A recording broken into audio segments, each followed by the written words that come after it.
All right, so we have about more than 30 participants at this point, so I'll get started. Hi, everyone. Thank you so much for joining us for today's webinar. My name is Kabir Nadkarni. I use he, him pronouns, and I am a research coordinator with Student Energy. And we are joined here today with members from the XPRIZE team, as well as previous student participants from past XPRIZE competitions. I am really excited to have everyone at this webinar. As you know, this is part 2 of the 3-part webinar series that Student Energy and XPRIZE are hosting, leading up to the October 1st deadline for applications for the XPRIZE Carbon Removal Challenge, which is explicitly seeking student participants this year. So just to tell you a little bit about Student Energy before we dive into the XPRIZE details. Student Energy, as many of you may know, is the world's largest student-led organization related to empowering young people within the space of energy and sustainable energy transitions. We work with a network of about 50,000 students from over 120 countries to expand their knowledge, skills, and networks, and provide them kind of the resources that they need to take action on energy. We work with governments, companies, other nonprofit organizations, et cetera, to facilitate meaningful youth engagement, as well as mobilize resources, coaching, and mentorship to advance youth-led energy solutions. That's it for Student Energy. We're joined here today by Sean Collins, who is a co-founder of Student Energy and who also has a lot of experience in fundraising, who will be kind of providing some guidelines and tips on the budgeting and fundraising process for student participants. We're joined here by Michael Leach, as well as Marcus Exterver from XPRIZE, who were with us last time as well. So I guess I don't need to dive into deeper introductions. But we're also joined here today by 2 very special guests, Jonathan as well as Iman, who have participated as students in past XPRIZE competitions. And Michael, I was wondering if you would like to go ahead and introduce Jonathan as well as Iman now. I'm sure. I'll just share our little slides here, and then we can. I'll actually pass the mic to Marcus. Hey, thanks so much. And hello, everybody. And great to be here with you. And welcome to everyone. Thanks for participating. Thanks to our panel. Really great to be here with Iman and Jonathan. We are going to, of course, speak about the XPRIZE carbon removal, but specifically we want to hear from Iman and Jonathan, 2 people that were part of the leadership of XPRIZE teams, very successful ones, in past competitions, specifically the one that just wrapped up earlier this year, the NRG COSIA Carbon XPRIZE. So I'll turn it over to Iman and then Jonathan. I know they're going to say a few words about their experience, what they do, who they are. But let me just say, Iman is a longstanding researcher at UCLA and one of the core members of Carbon Built. And Jonathan Edwards, ditto, from the University of Toronto, my alma mater, so yay, U of T. And a big part of the team called CERT. These 2 had different experiences, I think, in the prize. They worked on different technologies. They come from different scientific backgrounds, but they were each working on a technology to convert CO2 into useful materials, and they each were participating in an XPRIZE. So with that, let me hand over to Iman first, I guess, and then Jonathan, and then we'll get into a bit of a discussion. Iman, over to you. Great. Hi, everyone. It's my pleasure to be here. Thanks for organizing this panel and giving us the opportunity to share some of our experience that we learned over the course of this XPRIZE, Carbon XPRIZE competition. So today I'm presenting Carbon Build and also UCLA. So the technology has been developed at UCLA in 2015, and then Carbon Build, that's a spin-off company that actually commercialized this technology. So a little bit about myself. I'm currently, my current position at Carbon Build is a VP Technology and Engineering of Carbon Build startup. So I'm a former project scientist and postdoc at UCLA and holding a PhD in civil engineering with main focus on infrastructure materials. So I have over like 10 years of experience in developing solutions for carbon intensity mitigation and decarbonization of concrete materials. And my main focus in Carbon Build is actually to develop and design the formulation for concrete carbon dioxide mineralization. And over the course of my research, I published like 2 book chapters and 30 peer-reviewed scientific publications, mainly focused on concrete technology and 3D printing concrete. And I was fortunate to receive two awards in this area to recognize my professional work in this area actually.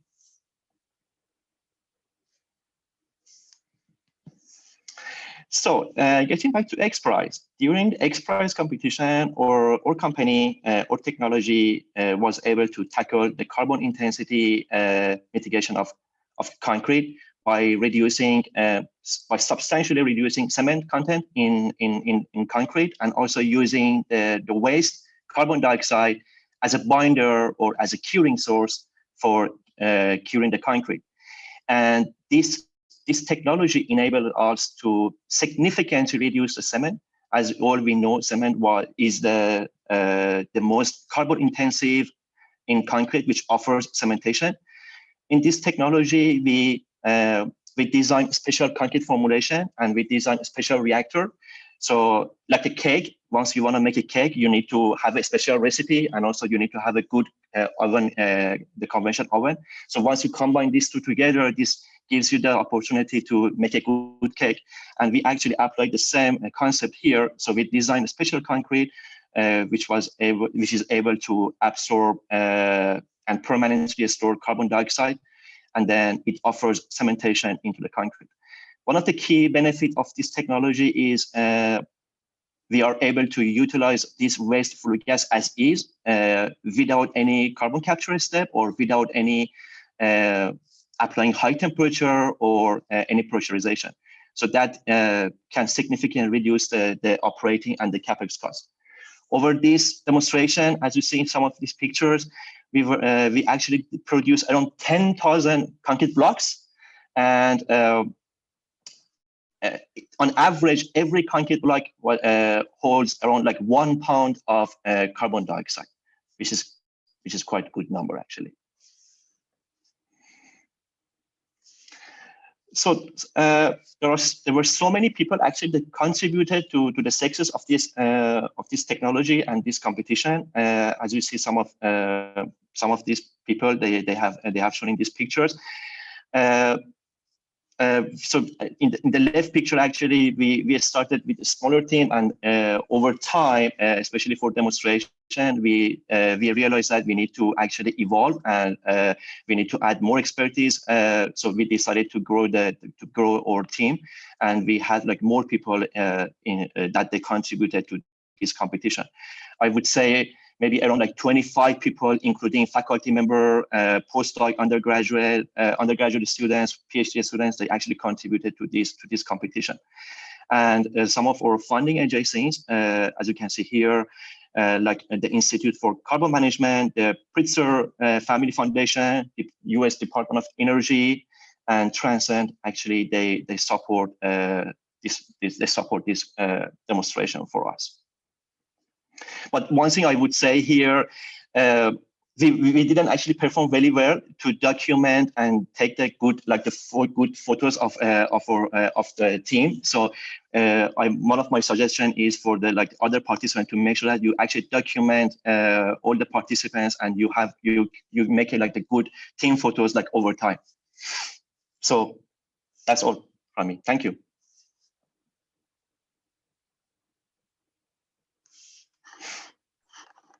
Okay, I found the mute button. Thank you so much, Iman. Really appreciate that. Now over to you, Jonathan. Please take it away for a couple minutes. Give us a flavor of your work. Sure. So thank you everyone for having me here today. Myself, I'm from the University of Toronto. I got my bachelor's degree in mechanical engineering. And then I returned back to do my PhD at the same institute. And while I was doing my PhD under the supervision of Professor David Sinton in the Department of Mechanical Engineering, I was approached to be part of CERT, which was the team that was formed at the University of Toronto as part of the Carbon XPRIZE. And I was part of it from 2017. I joined in the semifinals, and I was with it all the way till the end of the competition in 2020, eventually becoming one of the team leads. And so if we go to the next slide, please. CERT has an electrochemical CO2 conversion technology. So the motivation for this technology is to use renewable electricity to basically take carbon dioxide and convert it back into any carbon-based product. But primarily, in our case, we wanted to demonstrate ethylene as a potential product. And so in this case, just based on the stoichiometry, our process converts 3 kilograms of CO2 into 1 kilogram of ethylene, whereas the conventional process may release 3 kilograms of CO2 for every 1 kilogram of ethylene that is produced. And we're really proud of our technology because it is able to operate at ambient temperature and pressure and have no CO2 emissions in the course of operation. And so if we go to the next slide, like Iman said, the team constantly changed and evolved, and getting a good picture is tough. This one I like because it shows our operators in Calgary, where we had our finals demonstration. And in the context of today's talk, I just want to highlight that of our 9 pilot plant operators that demonstrated at the finals in Calgary, 6 of them were students. I was one of those. And there's many other students who made contributions to CERT, both remotely at the end of the competition and throughout the competition. So certainly a lot of opportunity, a lot of our success is due to students throughout the competition. Thank you. Okay, terrific. Thanks so much. Let me throw it back over to, well, actually, no, I was going to throw it to Kabir, but we're going to save that segment in a minute. So what we'd love to do now is have a bit of a conversation between Iman and Jonathan. You've heard from each of them about a bit of their work and what they do, but this session is really focused on what's it like to be a student, what's it like to be part of a student running a team in an XPRIZE competition. And these two folks are great, have a lot of great experience, I think, to offer an insight. So as a reminder, they're both, they were graduate students, or almost still are. And so I think they can really speak to not just what it's like to be a student, but what it's like to be a student working on a project like this in a competition like this. So first, for you both, I'll just ask a really obvious question. What was it like to be a student and to be working on a project like this? We'll get into some more details too, but just initial reactions and thoughts. What struck you as being a student? Iman first, and then Jonathan, what do you think? Thanks, Marcus, for actually this question. That's a very, very good question. So I would like to highlight a few points here. I mean, actually, this competition gives us the opportunity to take discovery and translate it to the reality. In other words, is actually it provided some kind of like the incentive for us to translate this or research project into the real world solution. It allowed us to take our idea and create the real process that actually function at the real power plant to produce the real concrete component and use it for the real construction applications. So that's all came from this XPRIZE competition. So what I would say at the high level, I would say, I mean, the XPRIZE for this competition actually created environment for us to create the ultimate example of learning by doing. So we actually we were able to use this phenomenal opportunity to push the limits and understand the limitation of our technology and take that to the next steps for commercialization.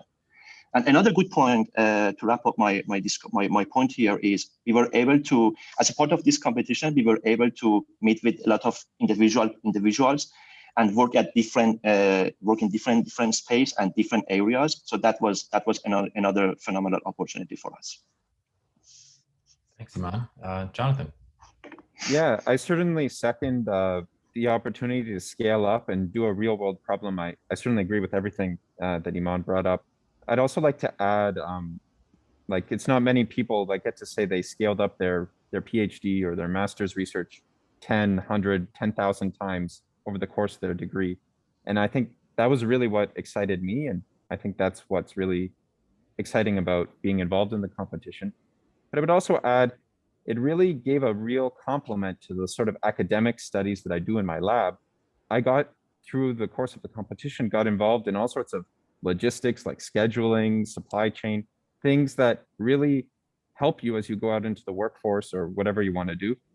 But it's just great experience that you don't get doing it in the lab. And then I would say in general, also as not just as a student, but as a student team in the competition, it was a little bit daunting. We go up against other competitors that are corporations. Maybe they're small companies, but they're at least companies. So there's some insinuation there that their technology is more developed. It's challenging for us, but I like the challenge. And I think it was really exciting because as a student team, we had more flexibility in terms of the direction we wanted to take. If we had to pivot and do something differently, we weren't invested in any one technology or one approach. We could change on the fly. And so I think just realizing all the benefits you have as a student team, I highly recommend it. Cool. Thanks for that, you guys. Okay, a couple more questions here. I know, Jonathan, you answered this a little bit, but the question is, how did you actually get involved with your team? Do you want to say anything more on that, Jonathan, first, and then Iman? Yeah, so at the time I was a master's student, and then a senior member of my lab approached me and he said, "We're doing this project. We've already enrolled in it before you joined, but we think we could use your expertise." And so I was sort of recruited at that time by a senior member of my lab, who at the time was a PhD student as well. Okay. How about you, Iman? So actually, there is a funny story behind this for me. So I joined UCLA in 2017 as a postdoc, actually, to start the second round of XPRIZE. But when I actually read the job description, so I got a little bit confused because the job description was about how to use carbon dioxide in concrete and for concrete curing and how to utilize it and take advantage of that. So at that time, my knowledge actually was we usually don't use carbon dioxide for concrete because that can be detrimental, and that actually confused me, and I had to spend some time to make some readings and really understand the reaction, the mechanism behind this, and then get myself actually ready for interview process. And then when I got interview and I was able to perform very well, and then I got hired and joined UCLA team to start working on the second round of XPRIZE. But yeah, that was a good story behind this. Okay, neat. So you talked about, Iman, joining, well, both of you talked about sort of joining the team, not from the very beginning, but so while the project was in place and then really taking it forward to a new place. So the question is, how did your team, I'll just back up and say, one of the things that we always do at XPRIZE is we basically don't care how any teams are structured, meaning there are no rules around that. We care, but there aren't really any restrictions. So a team can structure themselves in whatever way they think best. And especially for student teams, we understand people might be coming and going sometimes. They might be graduating or moving on to opportunities or not. So in that context, I just want to ask, how did your teams evolve and change over time? Did you have a lot of turnover of people? Did the leadership stay constant? What was your experience there like? I'll ask Iman to go first and then Jonathan. Thanks, Marcus. Again, this is another good question. So I think the first point is to identify the expertise you need for the project, not only for the lab experiments, but also for the scale-up. Because in order to be successful in the project like XPRIZE, you need to, which requires not only research and development, but also demonstration at the scale. You need to create and build a large group with the wide range of expertise. So we also we started thinking about these points from the beginning, and we identified, okay, what exactly expertise we need to bring in order to accomplish this project. So as we started thinking holistically about the scale up, we realized that okay, we need to add like more people into our team, and actually team started to a team started evolving, including some process engineers, for example, some system engineering companies or fabricators, that they help us for scale up of our technology.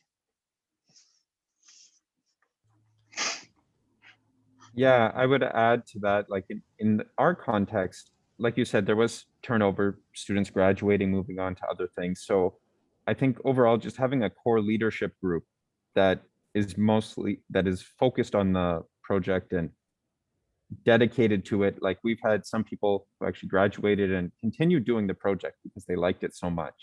And just in general, I think there's a lot that goes on, like has been mentioned, that's beyond just technical.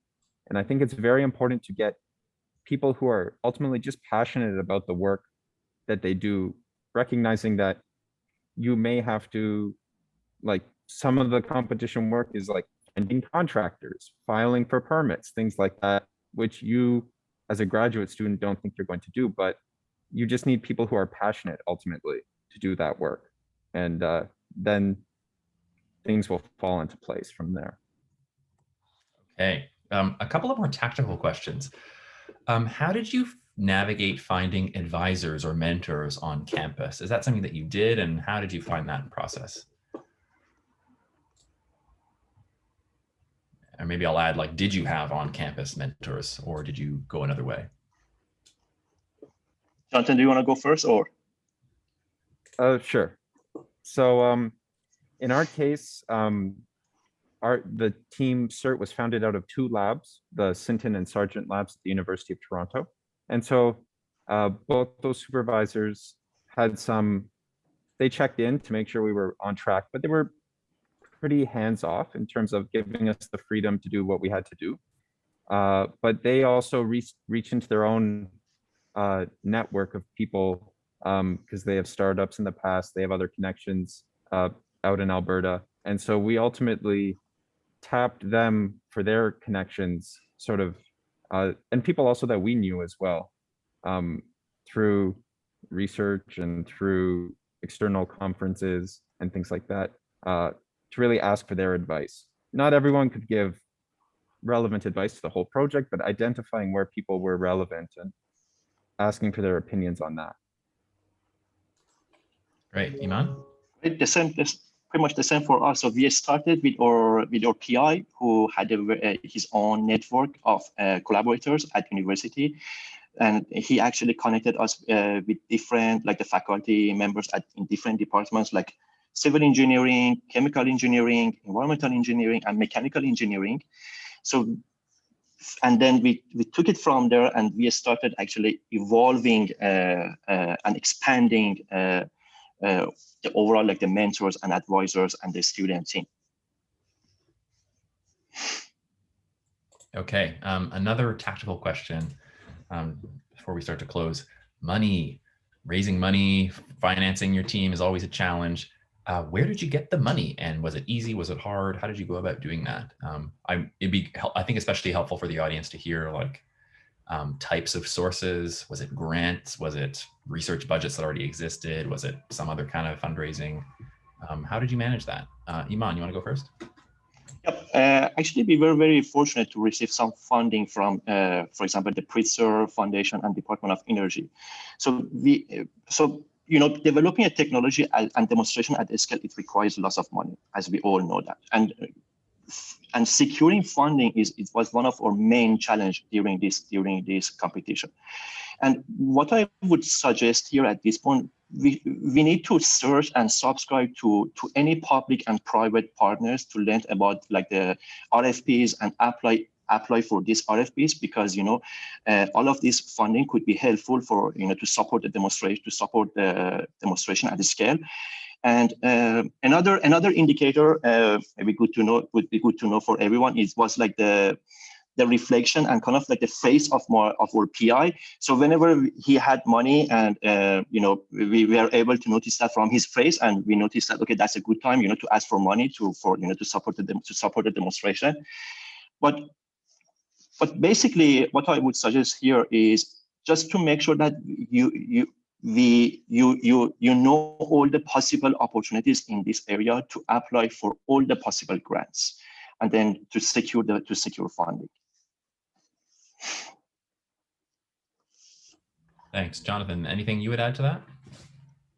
Yeah, I would agree. Like, obviously, there's a lot of great government funding, and especially through the university, I think it lends a lot of credibility when you go to apply for grants and things like that. So being a student, you can sort of tap into that credibility. But I would also add that many labs around, like wherever you are, you probably have a corporate sponsor funding some form of your research potentially. And in our case, we were fortunate enough to approach them and say, look, you fund our lab scale research. Are you interested in a bigger version? And they were able to, they said, yeah, that's really interesting to us. So just think about your network of existing labs, lab contacts and funders that you have, and maybe approach them as well. Maybe even your university. I'm sure they'd be happy to maybe put their logo on your machine or something like that. Okay, this is great advice. Okay, one last question for you guys, and then I'll hand it back to Kabir. I know Kabir is going to give us some tips and thoughts specific on fundraising, and then we've got some time for Q&A with Mike and myself and the whole crew. But so, you know, for the audience, I want you to recognize that these two gentlemen are kind of at the end of their XPRIZE journey, in the sense that they've been working on a technology or an idea for a few years. They've got networks, they've got partnerships, mentors, funding, you know, and they're probably even, you know, trying to gather more and grow from there. So for you guys, Jonathan and Iman, I'd like you to wind back the clock, I don't know, 3-4 years. Imagine you're closer to the beginning of joining a project. Imagine you're somebody in the audience of this webinar thinking, hey, maybe I should form a team to compete in this weird thing called an XPRIZE. Is there any specific tips or advice you would give to a student in the audience who's an entrepreneur already, or is thinking about putting a team together, or wants to be part of a team? Anything you would give them to think about beyond what we've talked about already, if they're kind of at the beginning of this process? Jonathan, do you want to take that one first? Yeah, so I guess I would distill it down to two things. One is just try it. Every stage of the competition, we had some hiccups. Our performance wasn't as good as we wanted it to be, but we just said, you know what, we're going to try our best. And it's a new technology. There are some hiccups, that's to be expected. And, you know, just be honest and do your best. And I think ultimately, if we like pulled the plug earlier, I wouldn't be here today. And so I think just sticking with it and recognizing that. Another thing is, I think just enjoy every moment of it. I think it's such a unique experience, and really, even when things are not going well, just enjoy it. And it's a great opportunity. Cool, thanks. Iman, what do you think? Jonathan already well described that, but on that note, what I would add is be open to any changes. That's one recommendation. And the second point, which is more important, you need to develop the ability to accept both success and failure, because failure is part of this journey to the success. And as long as we are open to accept the failure, I think that would be very, very helpful to always, you know, correct ourselves to make sure that we can reach our goals and we can accomplish the project. Any other point? Yeah, I think that's my main advice here. Thank you. Okay, great. Well, thank you so much for sharing your wisdom and insights. I see questions popping up in the Q&A and stuff. We're going to get to those in a minute. Thanks a lot, you guys. You know, congratulations on what you've achieved so far. Hopefully everybody mobs you after the session with more questions. But let me end this little segment here and hand it back over to Kabir, who's going to share some more thoughts. Awesome. Great. Thanks so much, Marcus. And thanks a lot, Iman and Jonathan. That was really helpful. You answered those questions really well. And I know there's a handful of more audience questions that people are posting in the Q&A section. So if anyone has any other questions, feel free to pop them in there. And then we have budgeted about 10 minutes at the end of today's session to go over them. And I know there's a couple for Jonathan and Iman as well. So if you don't mind sticking around, that would be great. And then for the next section of today's webinar, we wanted to present the webinar participants with a fundraising guide for youth-led energy projects. We know that as part of the XPRIZE Carbon Removal competition that's going on right now, the October 1st deadline does require a rough budget of your project and so on, and you might have to demonstrate your plan for fundraising as well. And so on Student Energy's side, we wanted to kind of share with you some tips on how to fundraise and how to prepare your budgets and so on. And so I would like to introduce to everyone Sean Collins, who is a co-founder of Student Energy, as well as the current director of Applied Learning. And Sean also has quite a history in climate project development. So Sean has raised over $45 million across ventures, including Student Energy, as well as Terrapin Geothermics. Sean is also really interested in kind of supporting other young people to do the same work, hence why Sean is involved with Student Energy. And yeah, Sean is, just a really good mentor for me and a lot of other young people. Yeah, Sean, if you want to take it away from here and yeah, share your thoughts on fundraising with everyone. Perfect. Yeah, thanks so much for having me on this. And I feel like the whole group teed up the fundraising needs pretty well. I loved Iman, his sort of reference of the joy of the Carbon Cure project is that everything became real. You have a real plant and a real facility and real concrete blocks. And I've always thought of it that resources and funding is what makes ideas go from being ideas to becoming reality. Being able to rally the resources and the funds to execute on your ideas is the critical point in taking something from a concept to a real tangible thing. And so spending the time really thinking about your budgeting and fundraising and resource acquisition efforts is sort of paramount to doing this, and is where I think XPRIZE shows a lot of leadership in the way they stage everything to recognize you start with small resources and you steadily build higher and higher. And so, yeah, this will just be a really quick crash course in some of the highlights on fundraising. And then we do have deeper documentation and supports built out through our leaders programs that we'll make available to everyone so that they can tap into that and really be in a position of success here. And so we'll start with the step one, if you want to go to the next slide here. And so in thinking about fundraising, it's really important to take time at the start to understand what is it that you need to fundraise for? What is the actual, I think one of the key learnings in fundraising is it's sort of the almost the Yoda quote of do or do not, there is no try. You're not trying to raise money. You're either raising money or you're not raising money. And knowing how much money you're raising and what you're raising it for, that sort of budget highlight is one of the starting points of really having a clear, articulate understanding of what you need resources for and why is sort of table stakes starting point. And then the insight that I've had in my life and my career on fundraising is to think about value proposition design. So what is the value proposition for someone to engage and to contribute resources to you?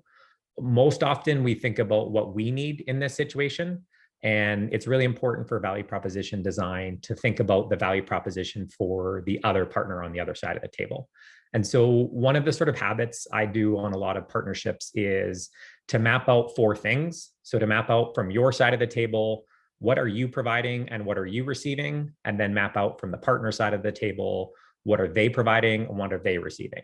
And being able to map those 4 things, what's the give and get on your side? What's the give and get on their side? If you really understand that and you believe that every party is giving and getting something reasonable, that's kind of the feature piece of being able to craft an articulate fundraising ask. And I love some of the suggestions. I think this was from Jonathan around if you can then understand other partners who are already finding value in the work. So if you've already got somebody sponsoring lab scale prototype at a university, they're already getting value out of the relationship and are sort of a highly likely target that you could pursue for additional funding. And so knowing your budget, knowing your ask amount, how much resources do you actually need, and being able to map out what is the value proposition for someone to give you that funding. So is it that there's now a recruitment opportunity for graduate students? Is it now that there's a branding opportunity on your machine? Is it that there's a ESG press and PR opportunity for supporting a carbon removal project? Is it that there's a commercial opportunity in licensing your technology? Like really understanding what is the value proposition for someone to provide you resources. And the more you can spend time thinking about their side of the equation, the easier the rest of the fundraising process tends to go. And go next slide. Again, we'll sort of leave this as a template for people to use afterwards, but it really does start with your budget and knowing your ask. It's almost impossible to raise money if you go out and say, we're looking for any amount of money, or we don't know how much money we need, or it's sort of an ambiguous target. The more you can make it concrete and tangible and have broken down your budget into as finite groups as possible, the easier it is to then approach different funders about different parts of that. You'll have some folks who will never want to pay for people, and you'll have some folks that will always want to pay for people. It tends to be easier to find people that will want to pay for gear, want to pay for equipment or gear or installations and whatnot. And so being able to break down, okay, the unit in Calgary costs this amount of money, but we also need 9 operators to operate that. How much do each of those pieces cost? And really being able to map that out is pretty important to be able to communicate that to funders as far as what is a required aspect of supporting your project. And so people, equipment, and then your soft costs, your organizational administration costs tend to be your biggest buckets. But make sure you track not just the physical hard costs, but also the soft costs associated with projects, because that tends to be the stuff that's most overlooked. I will go next one. So prospecting, I think Iman had said you need to know all of the possible funding options, and that is really the case in prospecting. We always tend to think about fundraising, especially in this world, as there's usually sort of 3 main buckets. You have your government entities and agencies, so your departments of energy, your research funding groups, your sort of government connected funding entities is a major source of potential resources. Businesses, so businesses more in the sort of recruitment or marketing, branding, sponsorship lens tends to be your second bucket. And then foundations and philanthropists. And it's interesting across the 2 projects that you guys hit all of those funding buckets. You had companies, you had Department of Energy, you had the Pritzker Foundation. You can sort of see that there's different funding audiences that will engage. And it's really important to have a good prospect database that segments who are all of the potential funders for your work, who has supported similar work in the space before, and to go into your fundraising efforts with a clear sense of who the target partners are. My 3 criteria for identifying who your highest potential prospects are is capacity, like do they have the financial budget to support you in the way you need? Fit. So do they say on their website or in their materials in some way that they want to support stuff just like yours? It's kind of a waste of time to approach people who have no stated interest in what you're working on. So like, is there a fit with who you're approaching? And then relationship probably being the most important one. If you actually have an existing relationship through your team, your university, your faculty, your research lab, if there's already pre-existing relationship, there's already a sense and an awareness of the value that's been created. And so if you can think about prospecting in terms of capacity, fit, and relationship, it really helps narrow your prospecting efforts to be a bit more efficient. You want to go next one? This is where I would say I think a lot of folks could use help as far as how you do really quick and crisp outreach and to understand sales processes. and breaking down sales processes into really minute chunks that I find a lot of times there tends to be a tendency to overshare and to over justify why you're asking for money or why you're asking for support right off the bat. And to think about a sales process in that you have a pool of prospects, and with that pool of prospects, when you do your initial outreach, you're not trying to sell them the whole mission, vision, expectation, deliverables, value all at once. You're just trying to get a meeting. Your first objective is, will you meet with me? And when you're trying to get a meeting with somebody, we have this example here from Helen of generally you get one sentence. If you're 2 or 3 or 4 or 10 sentences in your introduction to someone, almost always they're too busy. It's too much effort. It can be really difficult. And so your first objective once you have your prospects is just get a meeting, and to be as simple and clean and direct to try to get the meeting. In the meeting is when you pass along more information and try to actually build a meaningful relationship and share your value proposition and whatnot. And then you get into proposals and benefits and value exchange. But to think through that, you have to be really clean and really specific about what the purpose of each piece of communication is and how you handle your outreach to maximize the number of funding prospect meetings that you're able to get. We'll go next one. So again, you have your prospects. The only objective for phase 2 is get a meeting. Once you're in a meeting, making sure you can very cleanly articulate through a pitch deck or a presentation what your value proposition design is, and what the exchange of value with that potential partner would be. And then it gets into follow-up. That the diligence and execution on follow-up is very important as well. That sometimes it can take 10, 15, 20 meetings, phone calls, emails, follow-up after an event to close. And so you have to be really diligent about having a good meeting and also following up really, really concisely afterwards. And the sort of point within the meetings there is the analogy I always use for meetings is that you have 2 ears and 1 mouth, and you should use them in that proportion. For any funder or prospect meeting you want to have questions you're asking them, and you're trying to get them engaged to talk about why they might be interested in supporting. And so if you can get them talking 2/3 of the time about why they might be interested in what you're doing, and you can be talking 1/3 of the time about what your value proposition and what the value of engagement is, that's generally the right way for a potential fundraising meeting to go. I think that's it.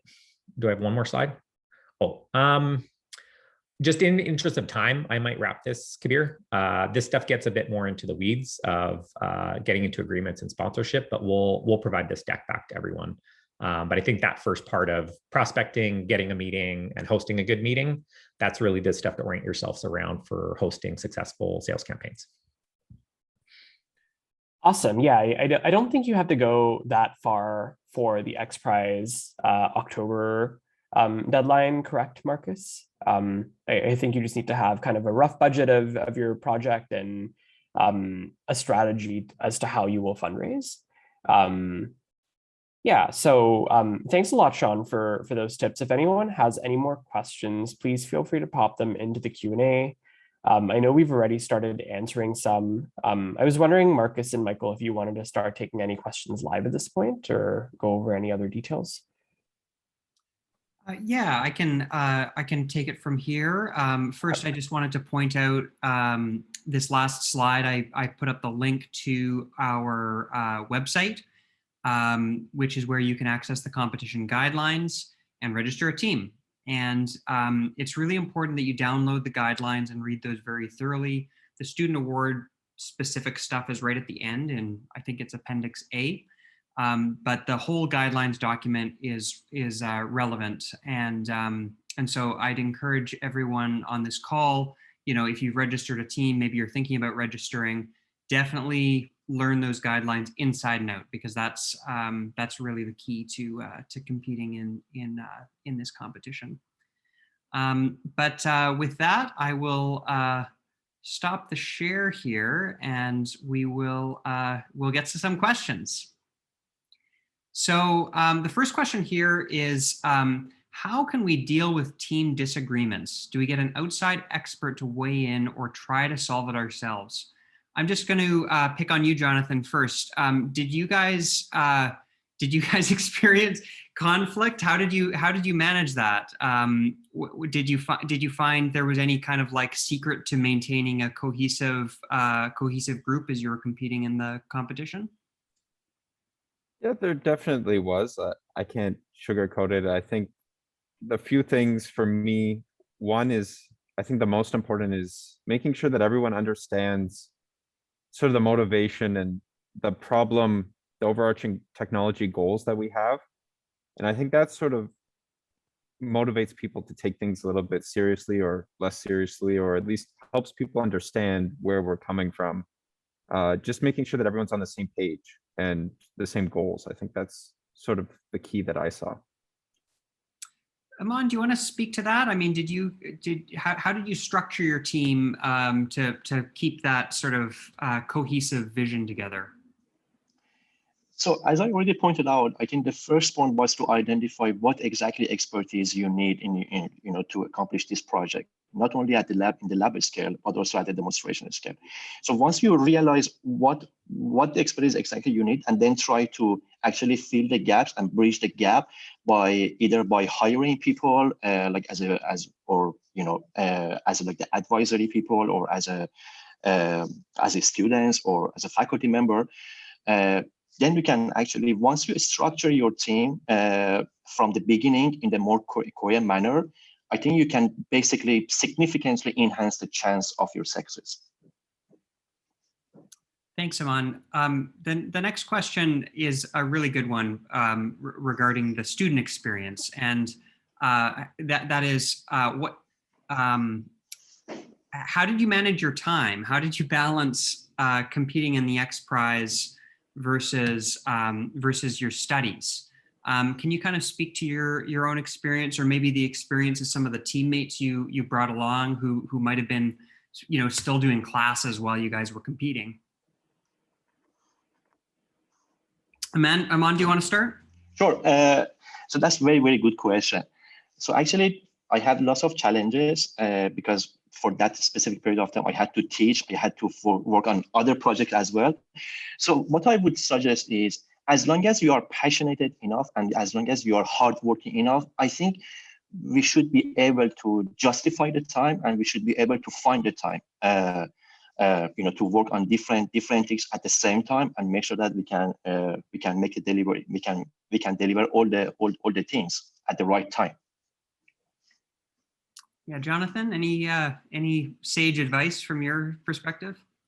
Yeah, so for me, I started off doing sort of a part-time involvement, and then it gradually evolved into full-time. Even before the pilot scale, there's a lot of full-time involvement.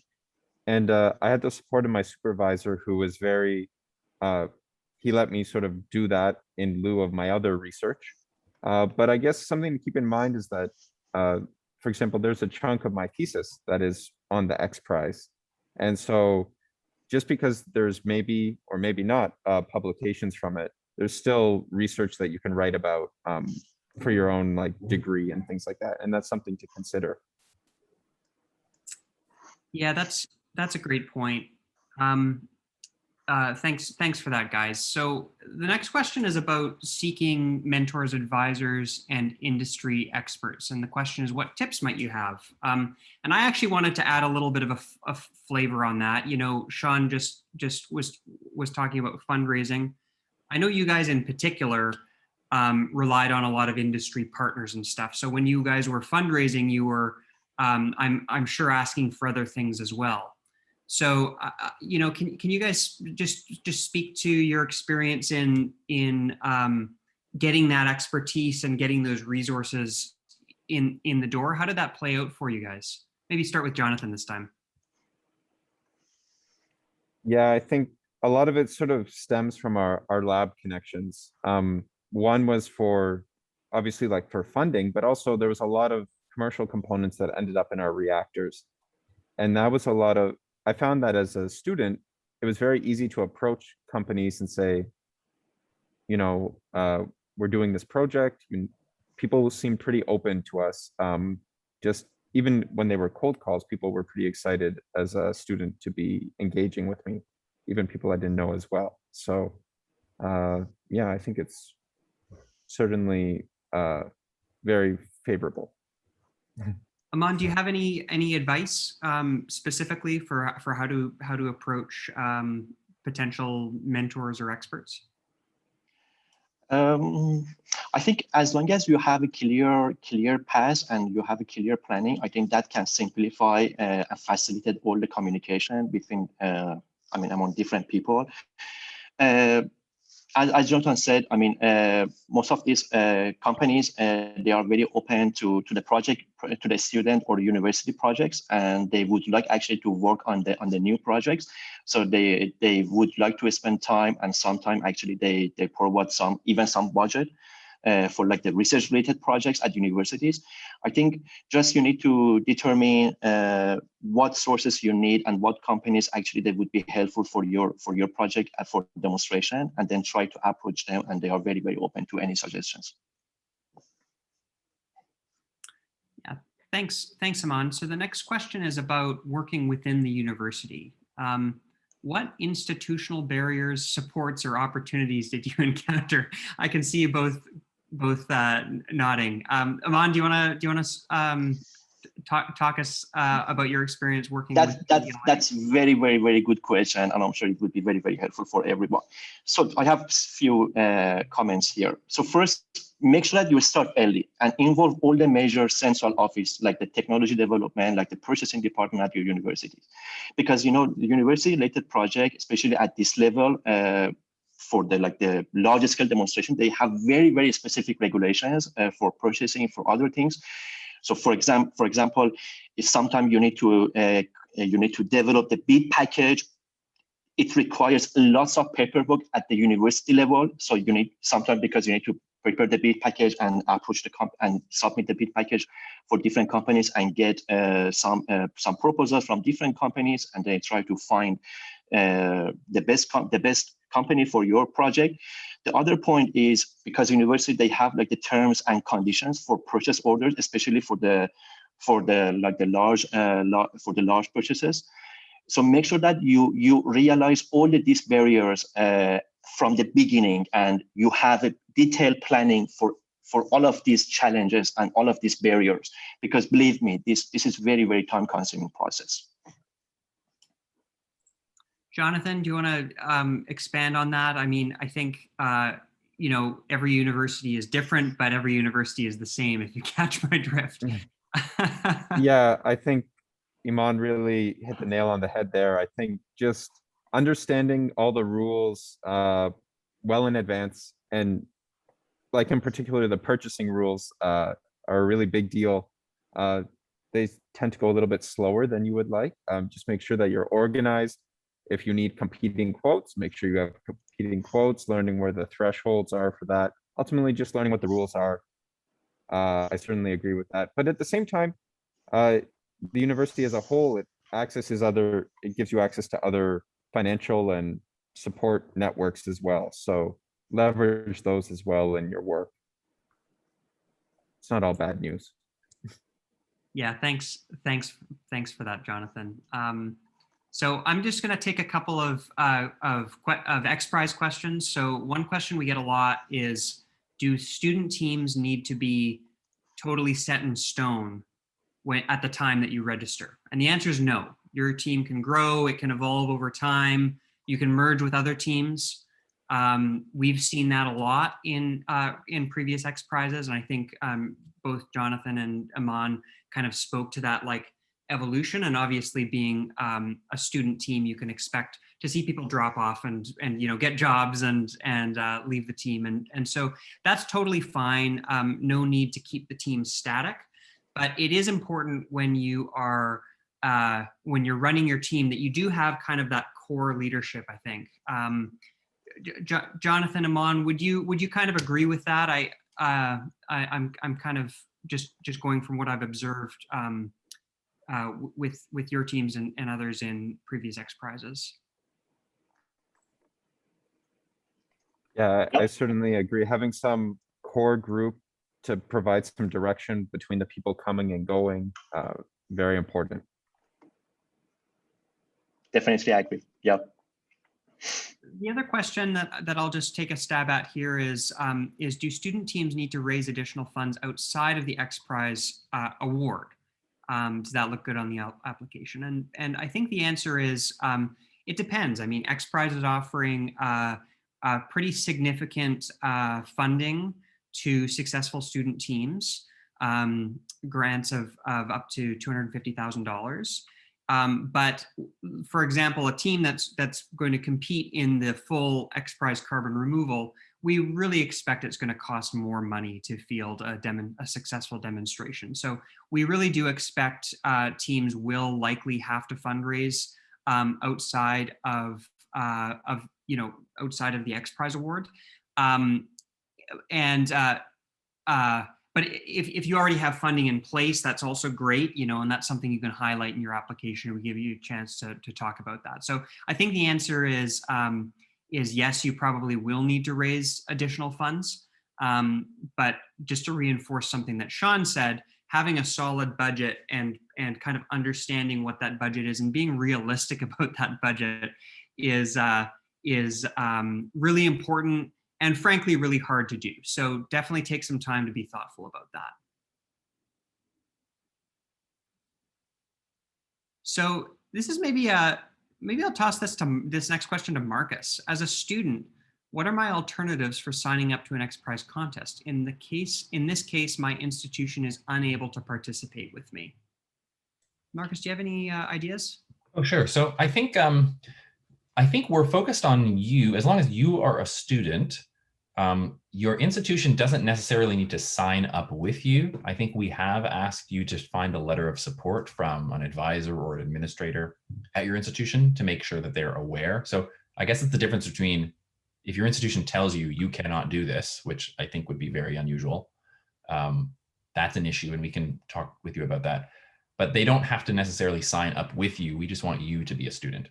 The other thing I will say is the student award competition is open in the fall, but there are 2 other main phases of the competition, and anybody can join those as well. We hope that all of our student teams will also enter the main competition. So think about those as well. Yeah, great. Thank you.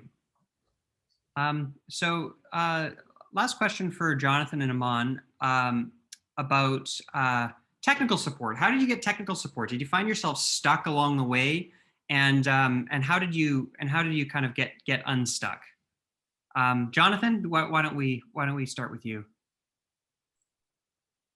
Yeah, I think a lot of things we sort of learned on the fly and had to adjust, much like everything else. But I think for certain things are out of our wheelhouse, and we had to identify what those concepts were and find the people who could do that. So for example, we couldn't build our entire plant. We had to partner with an engineering firm to do all the design work and the assembly of that and do all the control system wiring.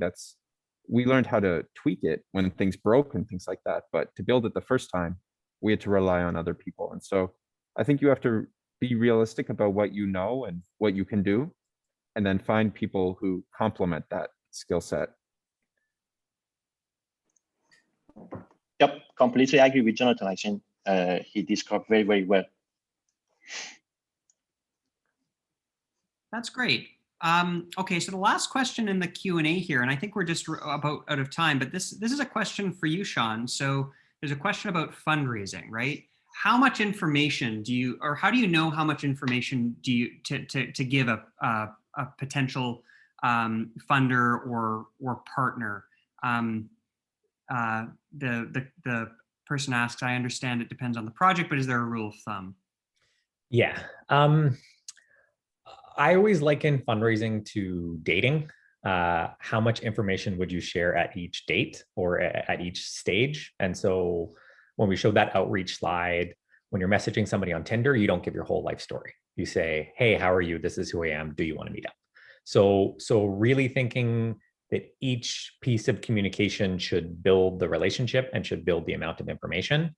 And if you were dating somebody and they gave you their entire life story in an email right off the start, you'd be like, okay, this is too much.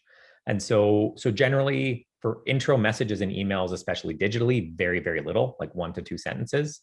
In those intro meetings, again, you have to start at the summary level.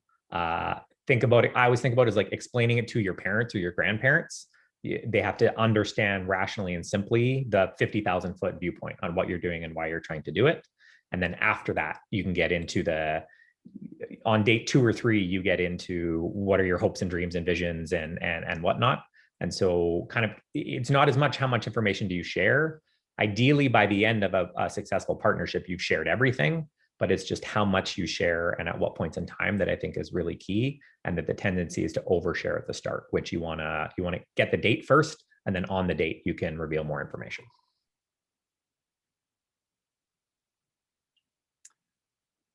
Thanks a lot, Sean. Thanks a lot, John and Iman. I think we're out of time. That was some great questions. So thanks everyone for asking the good questions. Kabir, do you want to just see us out here? Yeah, definitely. So thanks everyone for a fantastic panel. Those are some really good questions. And I've recorded the entire panel, so I'll be sending the recording out to everyone who is registered. And just as a reminder, there is a third webinar coming up.